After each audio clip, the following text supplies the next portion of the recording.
Bismillahirrahmanirrahim. Assalamu alaikum wa rahmatullahi wa barakatuh. Alhamdulillahi alladhi ja'alana min ahli sunnati wal jamaa. Wassalatu wassalamu ala sayyidina Muhammadin alladhi hathana bit-ta'a wa ala alihi wa sahbihi ulil huda wash-shaja'a. Langu jina naitwa Ustadh Maalim Ibn Umar. Karibu sana mtazamaji wa Rapta Channel. Na leo tupo ndani ya Ramadhani ya 8. Wanazuoni wanatuambia ashuhuri ka auladi Yaqub. Miezi hii ni kama watoto wa Saidina Yaqub. Saidina Yaqub alikuwa na watoto 12, Yusuf na ndugu zake 11. Ndio maana wanazuoni wakaifananisha miezi ama miezi na watoto wa Saidina Yaqub, kwamba Saidina Yaqub katika watoto wake 12 aliyekuwa akimpenda sana alikuwa ni Saidina Yusuf. Na Mwenyezi Mungu Subhanahu wa Ta'ala katika miezi 12 ya mwaka, mwezi anaupenda sana ni mwezi huu mtukufu wa Ramadhan. Lakini kama haitoshi, watoto wa Saidina Yaqub walisamehewa madhambi yao kwa kupitia ndugu yao Saidina Yusuf, wakafutiwa madhambi yao. Lakini pia waumini Waislamu usamehewa madhambi yetu katika miezi 11 iliyopita, usamehewa katika mwezi huu wa Ramadhan. Lakini baba yake Yusuf, Saidina Yaqub, alirejesha nuru ya macho yake baada ya kuwa ameletewa nguo ya Saidina Yusuf.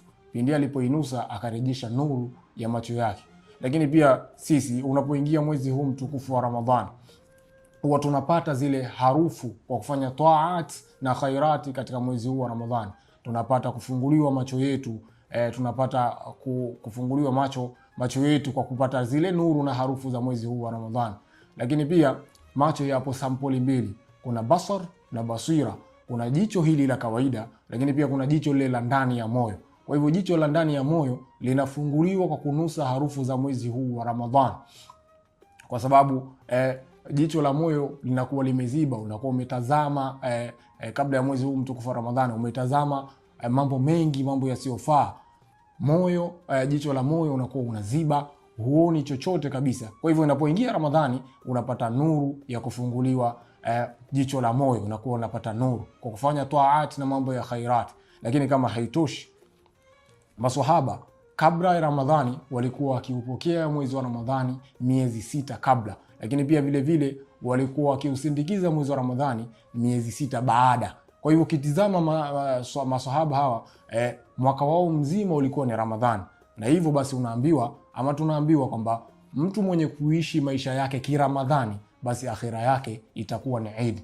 Hivyo basi mtazamaji, inawezekana tukaishi mimi na wewe baada hata ya Ramadhani, tukaishi maisha yetu Ramadhani kwa kuisindikiza, lakini pia vile vile tukaipokea mwaka ujao kwa miezi 6 kama ilivyokuwa maswahaba, ili akhira yetu mimi na wewe ije kuwa ni Eid. Mwenyezi Mungu Subhanahu wa Ta'ala atujalie tu ni miongoni mwa waja wake wenye kusikiliza maneno na kuyafuata leo kwa mazuri. Usisahau kusubscribe katika channel yetu ya Rapta Channel, lakini pia vile vile usisahau kushare, kucomment na kulike. Wabillahi tawfiq. Wassalamu alaikum wa rahmatullahi wa barakatuh.